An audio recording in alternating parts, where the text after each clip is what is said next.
July నెల వచ్చినా కూడా ఎండలు మండిపోతున్నాయండి.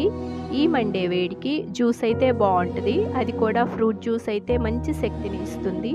నేనైతే ఇక్కడ కస్టర్డ్ ఫ్రూట్ జ్యూస్ని చేశానండి. ఇప్పుడు ఈ ఫ్రూట్ జ్యూస్ ప్రిపరేషన్ని తెలుసుకుందాం. హాయ్ అండి, welcome back to queen's kitchen. అడుగు మందంగా ఉన్న ఒక గిన్నెని తీసుకొని అందులోనికి 1/2 లీటర్ పాలు వేసుకొని బాగా మరిగించాలి.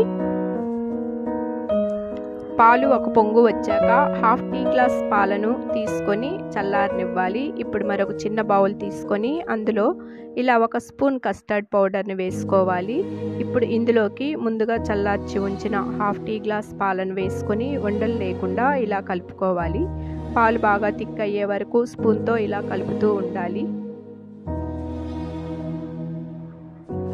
ఇలా కొంచెం థిక్నెస్ అవుతూ ఉన్నప్పుడు ముందుగా రెడీ చేసుకున్నటువంటి కస్టర్డ్ పౌడర్ మిల్క్ని ఇందులో వేసుకొని బాగా థిక్ అయ్యే వరకు పాలు అడుగంటకుండా సిమ్లోనే ఉంచుకొని పాలను కాస్తూ ఉండాలండి. ఏమాత్రం అడుగంటినా కూడా మొత్తం జ్యూస్ అంతా కూడా మాడిన స్మెల్ వస్తుంది.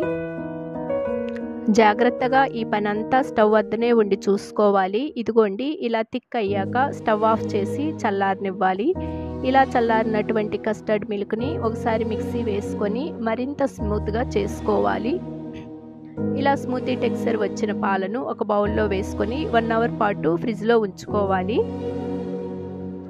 ఆఫ్టర్ 1 అవర్ ఫ్రిడ్జ్లో నుండి తీసి మనకి ఇష్టమైన అందుబాటులో ఉన్న ఫ్రూట్స్ మరియు డ్రై ఫ్రూట్స్తో ఈ జ్యూస్ని గార్నిష్ చేసుకొని త్రాగవచ్చండి.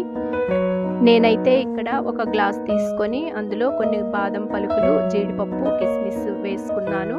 అలానే కొంచెం జ్యూస్ వేసుకొని మరలా బొప్పాయి, జామ, దానిమ్మ గింజలు, మ్యాంగో పీసెస్ కూడా వేసుకున్నానండి. ఫైనల్గా 1 స్పూన్ తేనె కూడా వేసుకొని ఇంకా బాగా చల్లదనం కోసం, మరింత టేస్ట్ కోసం ఐస్ క్రీమ్ కూడా కలుపుకొని త్రాగితే ఈ జ్యూస్ చాలా బాగుంటుందండి. పని ఒత్తిడిలో బాగా అలసిపోయినప్పుడు కూడా ఇన్స్టెంట్ ఎనర్జీ ఈ జ్యూస్ వల్ల వస్తుంది. సింపుల్గా చేసుకునే ఈ కస్టర్డ్ ఫ్రూట్ జ్యూస్ని మీరు కూడా ఇలా ఒకసారి చేసుకొని ఎలా వచ్చిందో కామెంట్ చేయండి. మీకు కనుక ఈ వీడియో నచ్చినట్లయితే లైక్ చేయండి, షేర్ చేయండి, సబ్స్క్రైబ్ చేసుకొని మీ ఫ్రెండ్స్కి మరియు రిలేటివ్స్కి షేర్ చేయండి.